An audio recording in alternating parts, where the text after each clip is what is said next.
Bien, buenas noches, señores estudiantes. Bienvenidos sean todos una vez más a la cátedra Manejo de Traumas. Yo soy el licenciado Jonathan Molineros, con quien vamos a compartir durante la clase de hoy algunos temas muy importantes relacionados al trauma. Como introducción, vamos a identificar algunos objetivos que son muy importantes durante la clase de hoy, como desarrollar en los estudiantes la capacidad de identificar, evaluar y manejar eficazmente los estados de shock en los pacientes en la prehospitalaria. ¿Ok? Eso es lo más importante que vamos a realizar el día de hoy.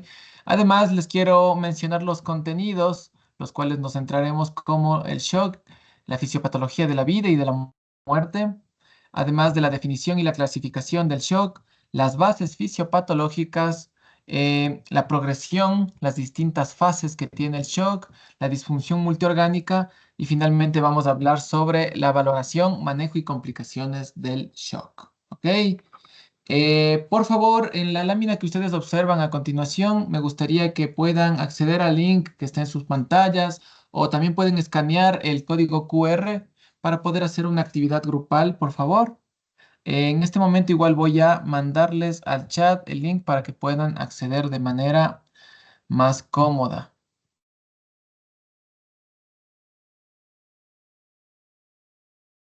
Perfecto. Si me pueden avisar si ya pudieron acceder al link. Sí, profe. Muchas gracias. Bien, yo he planteado algunas preguntas muy importantes y me gustaría, por ejemplo, saber para usted qué es necesario para vivir. Puedo observar que me dicen por ahí beber agua, respirar, comer.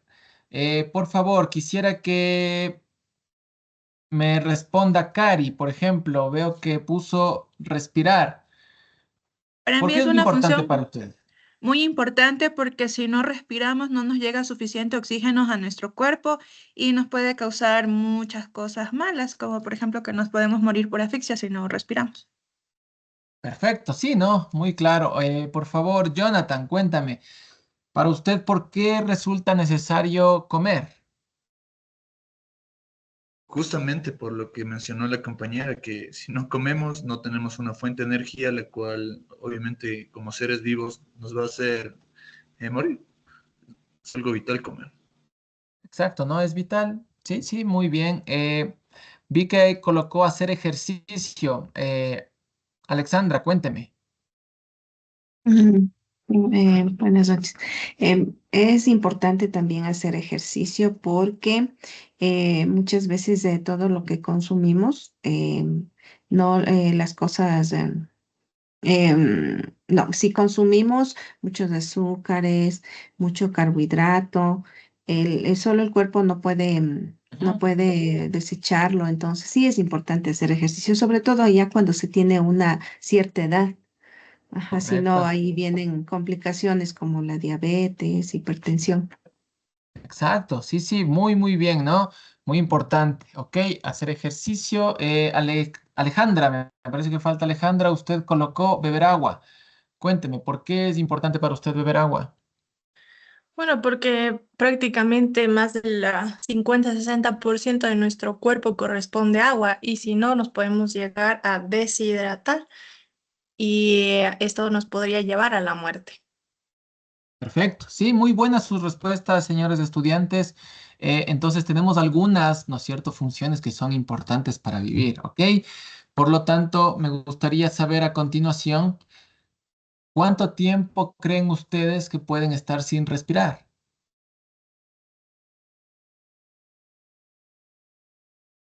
Bien, veo que ya están respondiendo, muchas gracias. Ok, veo que ha colocado, por ejemplo, 2 minutos. Súper bien, sí. Alexandra, cuénteme. ¿Cuánto tiempo máximo cree usted que puede aguantar sin respirar? Sin respirar, depende, ¿no? Si es así, si estamos en digamos, a la intemperie, ¿no? Tal vez 1 minuto y medio. Si estamos bajo el agua, tal vez 2 minutos. Exacto. Sí, sí, bastante bien, ¿no? 1 minuto y medio, 2 minutos. Eh, Alejandra, cuénteme. Creo que podemos observar, ¿no? En la pantalla que la mayoría de nosotros coincidimos en muy pocos minutos que no podemos respirar. ¿Qué me dice usted al respecto? Pues sí que en los estudios manifiestan que ya a partir de los 2 minutos ya empieza a disminuir el ATP y ya pueden empezar a morir ciertas células del cuerpo. Pero, por Ujú. ejemplo, el cerebro puede esperar hasta 10 minutos como máximo para que no haya una alteración. 10 minutos como máximo, perfecto, ¿no es cierto? Entonces sí, en realidad creo que está muy claro, tal vez que la respiración es fundamental, ¿no es cierto? O sea, definitivamente más de unos cuantos minutos no podemos estar sin respirar, ¿ok? Bien, quisiera que a continuación me expliquen ustedes cuál es la definición de shock. ¿Qué entienden por shock?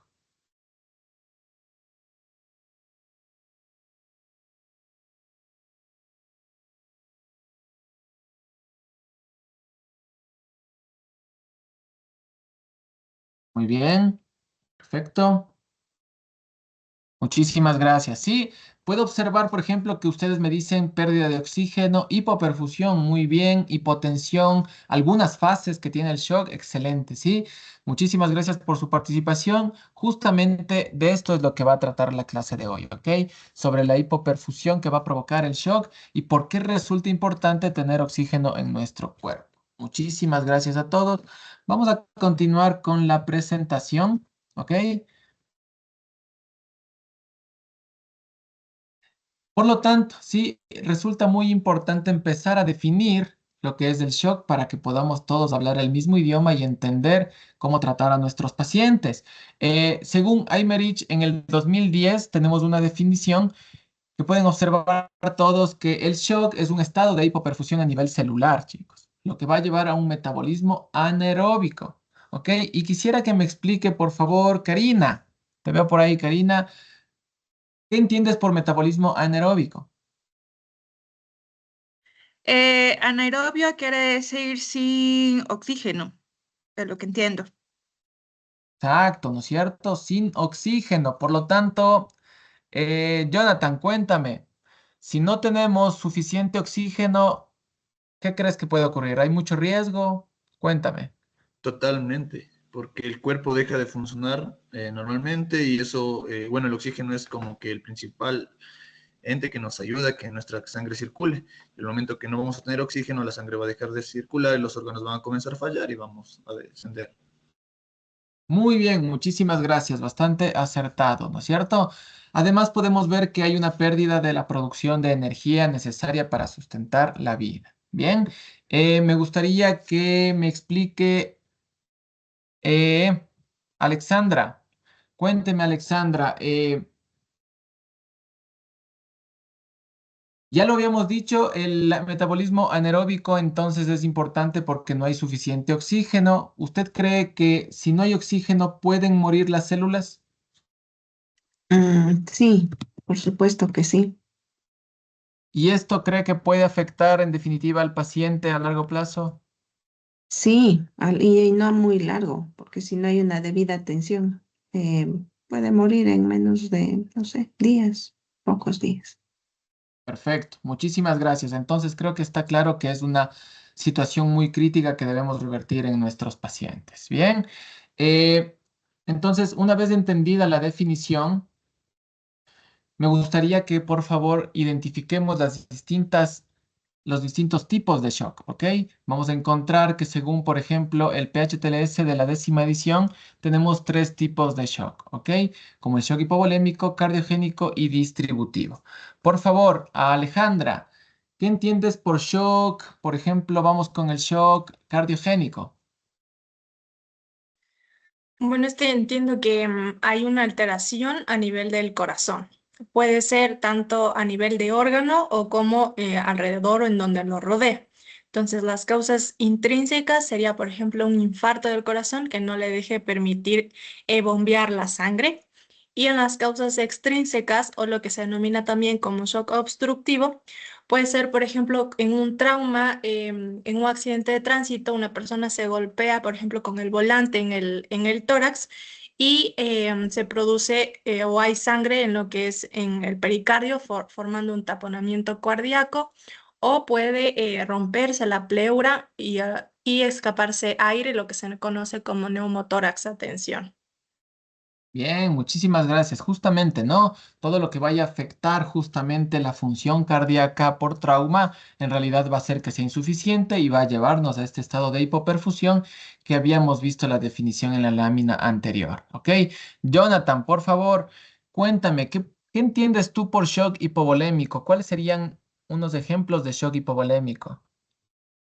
Yo entiendo por shock hipovolémico que es cuando el cuerpo comienza a perder mucha sangre, ya sea ¿Ok? por una cortada, una quemadura, y comienza a tener una fase de deshidratación por pérdida de aguas, por pérdida de sangre como tal.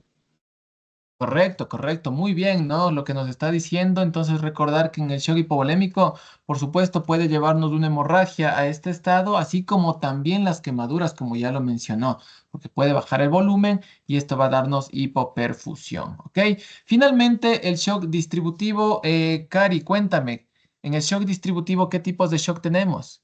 El shock distributivo, en cambio, tiene que ver con una distribución anormal del flujo sanguíneo al resto de la circulación. Entonces, por ejemplo, si en el accidente de tránsito el paciente tiene una lesión a nivel de su columna cervical, puede haber una lesión de Ujú. la médula espinal y tenemos un shock neurogénico.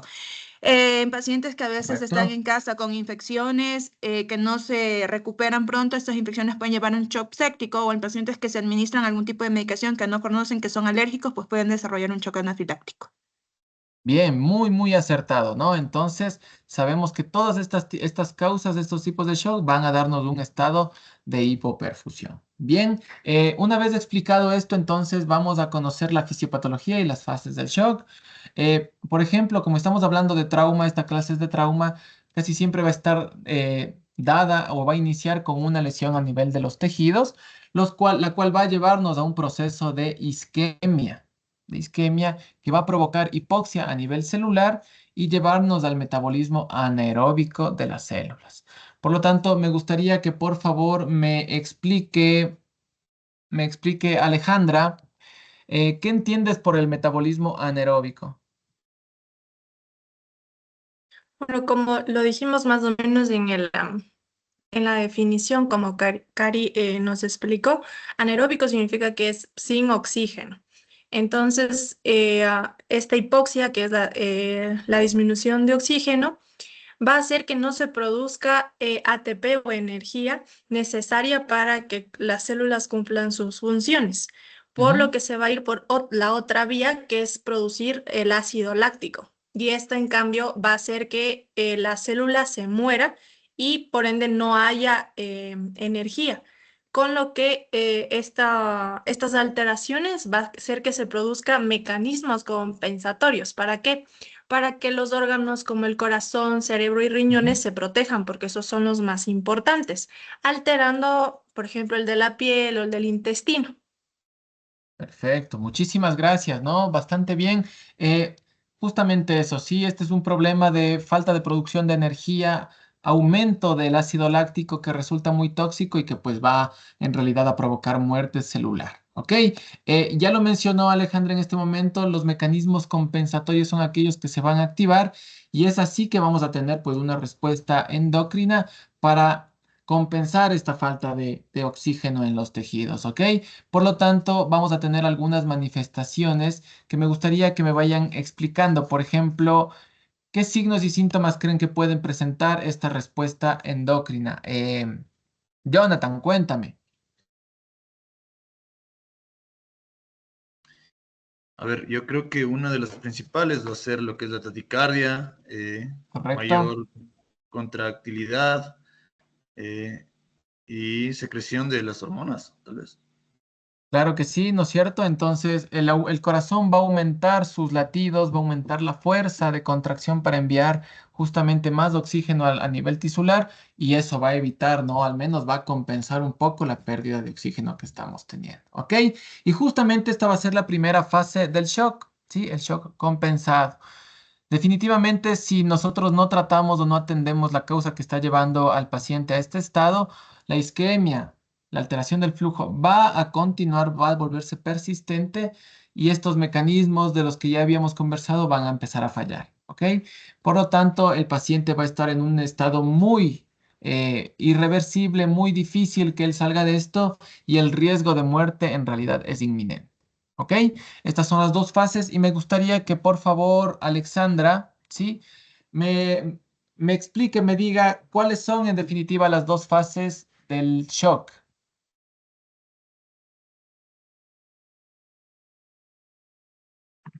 Ya. El shock tiene dos fases, dice el shock compensada y shock descompensada. El shock compensado, Sí. dices, cuando el cuerpo trata de mantener la presión arterial y la perfusión sanguínea a los órganos mediante mecanismos de compensación. Y el shock descompensado es la compensación, dice, ya no es suficiente y los órganos empiezan a sufrir por falta de oxígeno. Súper bien, súper bien. Entonces, ¿no? Tenemos estas dos fases muy marcadas y muy importantes para la identificación en nuestros pacientes. Muchísimas gracias. Entonces, una vez que ya hemos identificado todo lo que es la fisiopatología, las fases del shock, me gustaría que podamos ir analizando esta tablita en la que se van a ir comparando los distintos signos y síntomas o manifestaciones dependiendo el tipo de shock que nuestro paciente está presentando más bien, ¿ok? Por lo tanto, voy a ir haciendo igual un par de preguntas para que ustedes me vayan explicando el porqué de los distintos signos y síntomas. Por ejemplo, Cari, cuéntame, ¿por qué en el shock hipovolémico el paciente puede estar frío, pálido o cianótico? Como veíamos en la fisiopatología que había una vasoconstricción periférica, entonces por eso puede dar lo que es la piel fría, húmeda, que se ponga pálido. En ciertos pacientes, cuando esto Ujú. persiste, va a haber disminución del flujo sanguíneo y se pueden poner morados o lo que es cianóticos y hacer que la presión arterial comience a bajar alterando su estado de conciencia y pues el llenado capilar quiere decir que va a estar disminuido, o sea que cuando le Ujú. aplastan algún uñita al paciente, este no va a tener un flujo adecuado, sino que va a estar más lentito.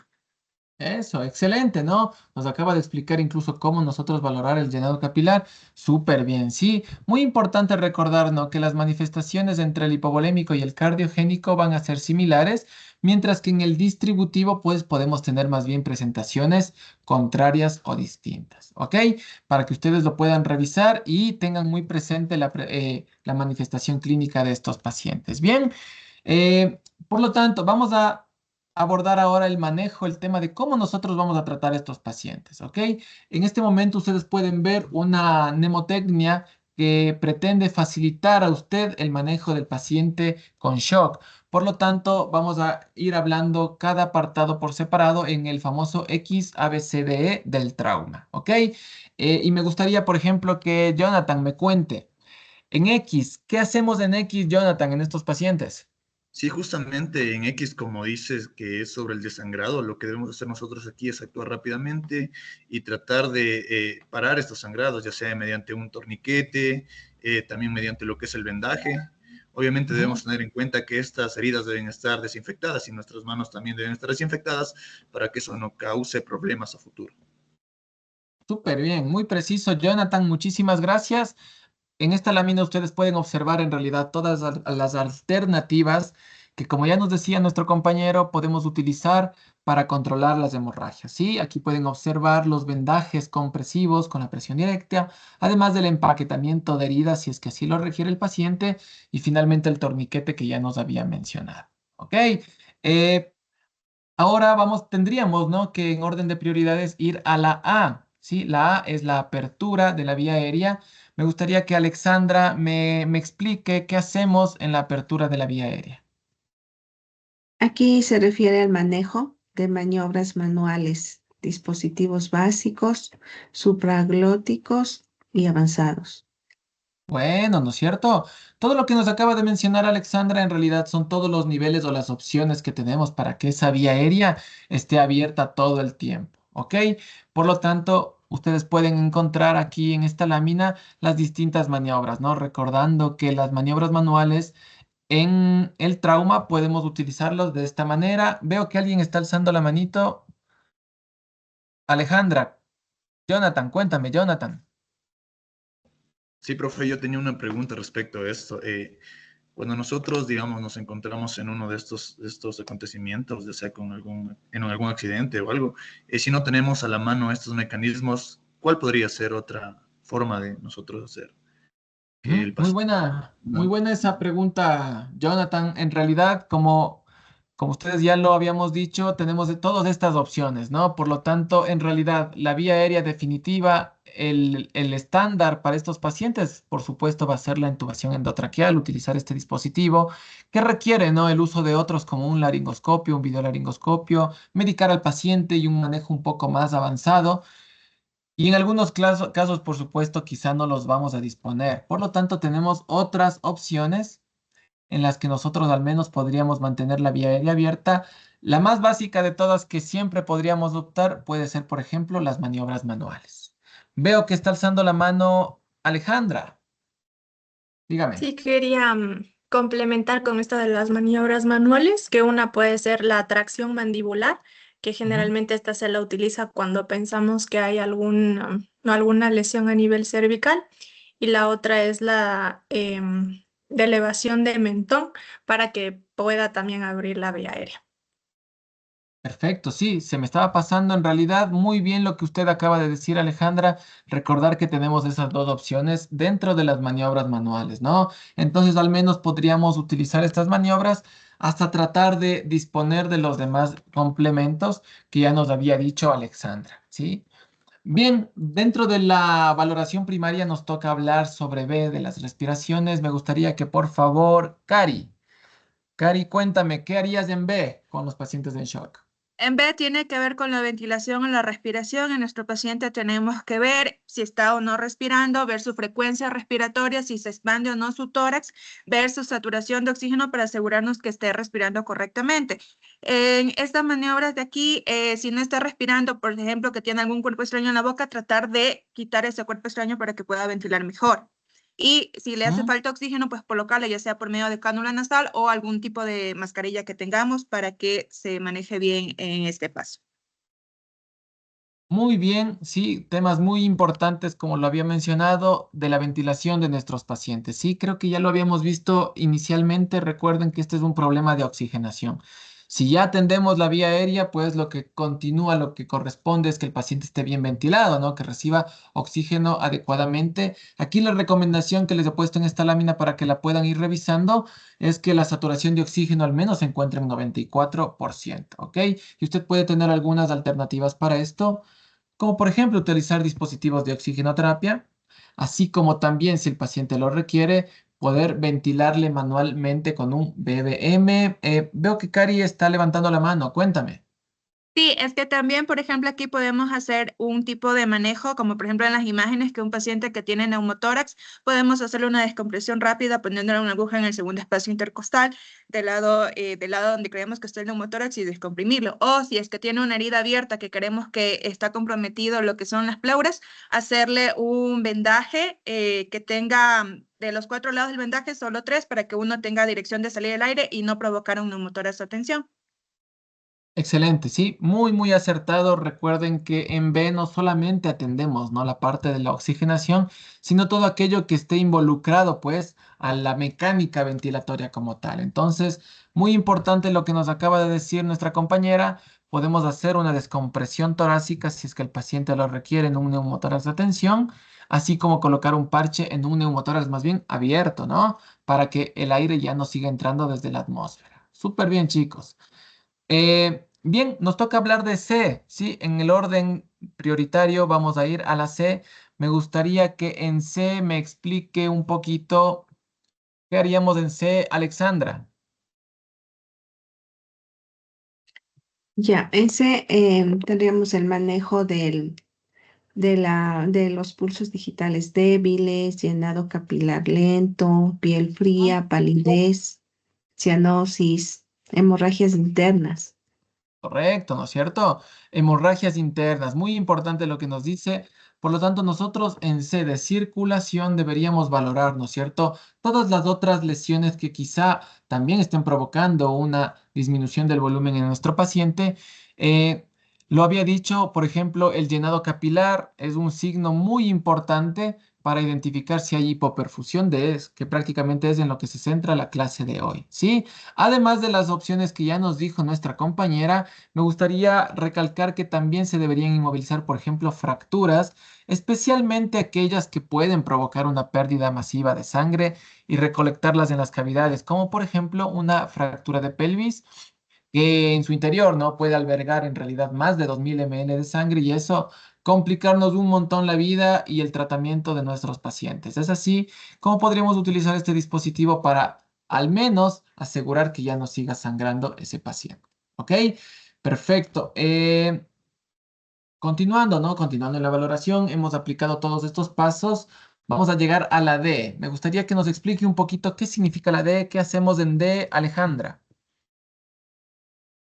Bueno, la D significa el déficit neurológico, y aquí nos basamos en la escala de Glasgow para determinar cuál es el estado de conciencia del paciente, que se basa en la apertura ocular, la respuesta verbal y la respuesta motora. Y además vemos la reacción de las pupilas con la luz, que lo normal es que cuando nosotros acerquemos la luz, pues estos se contraigan de manera similar en los dos ojos. Muy bien, correcto, muy correcto recordar, ¿no? Que en D nosotros deberíamos, ¿sí? Puntuar al paciente usando la escala de coma de Glasgow, recordando que puede estar muy disminuida, sobre todo en lesiones cerebrales traumáticas, y eso en realidad nos va a decir un montón de nuestro paciente, ¿sí? Incluso nos puede ir guiando con las distintas alternativas para, por ejemplo, manejar la vía aérea del paciente. Por ejemplo, Cari. Sí, Cari, si nuestro paciente tiene un Glasgow muy deteriorado, menos de 8, por ejemplo, ¿cuál sería tu opción para el manejo de la vía aérea? Sería una vía aérea definitiva con una intubación orotraqueal. Correcto, sí, muy preciso, recuerden eso siempre, ¿ok? Nosotros tenemos varias alternativas, ya lo vimos, por supuesto. Sin embargo, en estos pacientes, si así lo requieren, el manejo tiene que ser ese, ¿no? El manejo definitivo y avanzado de la vía aérea. Además, lo había mencionado un poco, la respuesta pupilar. Recuerden que las pupilas nos va a decir un montón de cómo está el estado neurológico de nuestros pacientes, ¿ok? Siempre hacer la respuesta a la luz y estar muy atentos de cuál respuesta nos va a decir o a dar más bien nuestro paciente. Bien, hemos aplicado todos estos pasos. Finalmente llegamos a la última letra que es la E. La letra E, me gustaría, por ejemplo, que me explique la E. Alexandra, ¿qué hacemos en E? Ya, dice el manejo de buscar otras lesiones, dependiendo donde haya, como es suscitado el accidente, por ejemplo, si hablamos de una montaña, estabilizarle al cuerpo, verle que no le dé hipotermia. Como Exacto. dice, si el cuerpo está húmedo, a veces por la sangre, tratar de secarla. Muy bien, ¿no? Muy preciso en realidad el ejemplo que nos está dando. Acuérdense en que en la prehospitalaria nosotros podemos estar en cualquier lado fuera de un hospital, ¿no? No solamente en la calle o en la ciudad, sino en ambientes incluso un poco más hostiles, como el ejemplo de nuestra compañera. Y aquí el tema central es evitar la hipotermia, ¿sí? Tenemos que descubrir, por supuesto, todo el paciente, todas sus prendas, identificar más lesiones, pero no por eso debemos dejar que el paciente caiga en hipotermia. Por lo tanto, colocar mantas térmicas aluminizadas sería la recomendación en este paso y poder salir adelante con nuestro paciente. Muchísimas gracias, ha sido excelente el manejo, creo que lo tenemos bastante claro. Me gustaría que hablemos sobre las complicaciones en este paciente, ¿sí? Del shock, las complicaciones que puede tener nuestros pacientes en shock. Por ejemplo, me gustaría que nos cuentes un poquito, Alejandra. Bueno, dentro de las complicaciones del shock, que son varias, la, la letal pues sería que con la muerte terminar, ¿no? Pero podemos iniciar con la del shock descompensado, que es la fase ya irreversible, que puede llegar esto a generar una falla multiorgánica, es decir, los órganos ya no van a funcionar bien y se puede producir la triada letal, que es la ¿Mm? hipotermia, la acidosis y la coagulopatía, generando además también que no haya oxígeno en el cerebro, lo que se produce o se denomina como hipoxia cerebral, generando una parada cardiorrespiratoria y con ello la muerte. Súper bien, ¿no? Muy preciso. Las complicaciones que podemos tener definitivamente son muy graves. y en definitiva el paciente está en un proceso de muerte en progreso. Por lo tanto, hay que dar todo de nosotros, todos nuestros esfuerzos para evitar que esto ocurra, ¿no? Evitar que se descompense el paciente, que entre en la triada letal con la hipotermia que les acababa de mencionar y que finalmente llegue a la muerte. Muchísimas gracias, Alejandra. Bien, señores estudiantes, me gustaría que por favor hagamos una resolución del caso clínico que pueden observar en sus pantallas para interactuar un poco y tratar de identificar si está bien entendido el manejo, sobre todo del paciente en shock, ¿ok? Les voy a ir detallando un poco, lo pueden ir viendo conmigo. Les presento un accidente en moto, por ejemplo. Veo que alguien me está alzando la manito. Cuénteme, Karina. Sí, es que ya estaba leyendo el caso, profe, y perdón que me le adelante, pero ya Ujú. identifiqué algunos problemitas que tiene el paciente, como por ejemplo, en las lesiones visibles, bueno, primero es un paciente que está despierto porque está gimiendo con dolor. Ahí estamos que tiene un buen glajo. Una lesión visible que está sangrando por su pierna. También hay otra lesión que hay una pierna que está fracturada, que es la derecha. Un paciente que está con signos de shock, de lo que hemos visto en la clase, porque está con una piel pálida, sudorosa, fría. Entonces, eso es lo que puedo definir hasta el momento de los problemas encontrados en este paciente. Muchísimas gracias, ¿no? Lo más importante en realidad se pudo identificar. Cuénteme, Alejandra. Veo que tiene alzada la mano. Sí, quería complementar lo que me dijo mi compañera. Entonces, vemos que tenemos los signos y síntomas que vimos en la clase de shock, y este sería un shock hipovolémico debido al sangrado abundante que hay en la pierna izquierda y que ya está queriendo entrar a una fase de descompensación. Por lo tanto, este paciente es crítico y hay que estabilizarlo y llevarlo rápidamente a un hospital, iniciando con la X, que sería realizar un torniquete en la pierna izquierda. Perfecto, sí, muy bien en realidad, señoritas, está súper bien lo que ustedes me cuentan y simplemente acotar eso, ¿no? El transporte es muy importante en la prehospitalaria, es algo que debemos nosotros ir recordando para tratar de derribar a nuestros pacientes a una casa de salud específica. Muchísimas gracias. Entonces, finalmente me gustaría, chicos, que puedan copiar este link que pueden observar en sus pantallas. Les acabo de mandar también al chat para que puedan ingresar y podamos hacer una evaluación para poder más o menos comprobar los conocimientos que hayamos adquirido durante la clase de hoy. Por favor, me confirman si ya pudieron ingresar al link. Sí se pudo ingresar, profe. Sí. Perfecto, sí, por favor, vayan respondiendo las preguntas planteadas. Al finalizar, vamos a hacer una retroalimentación, vamos a ir revisando una corrección de la prueba y para que todo quede entendido.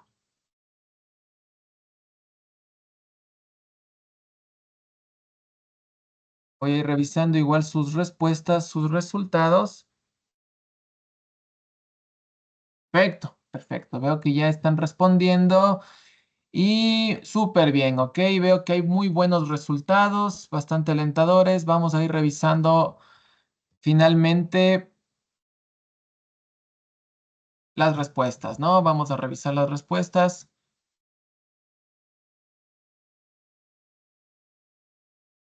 Pueden observar conmigo entonces, ¿sí? Por ejemplo, en la pregunta, ¿cuál es un síntoma común del shock? La respuesta correcta, ¿sí? Como pueden observar en sus pantallas, ¿no es cierto? Es que la piel esté fría y húmeda, ¿sí? Es muy común esto en el shock. Por ejemplo, ¿qué tipo de shock es causado por una pérdida significativa de sangre? Pueden observar que sería el shock hipovolémico. Bastante claro. En el shock séptico, ¿sí? La causa puede ser por infecciones graves, recuerden eso siempre, por favor. Mientras que, ¿qué tratamiento es esencial? ¿Sí? Por ejemplo, restaurar el volumen sanguíneo, muy importantísimo. Finalmente, ¿qué tipo de shock se produce por una disfunción en el corazón? Tal como lo dice la palabra, el shock cardiogénico. Eh, Muchísimas gracias, chicos. Realmente ha sido una sesión bastante productiva. Agradezco su tiempo, su buena predisposición y su actitud. Finalmente vamos a ir cerrando la actividad. Me gustaría que Alejandra, por favor, me cuentes qué te llevas de esta clase, qué entendiste, qué me puedes decir al respecto.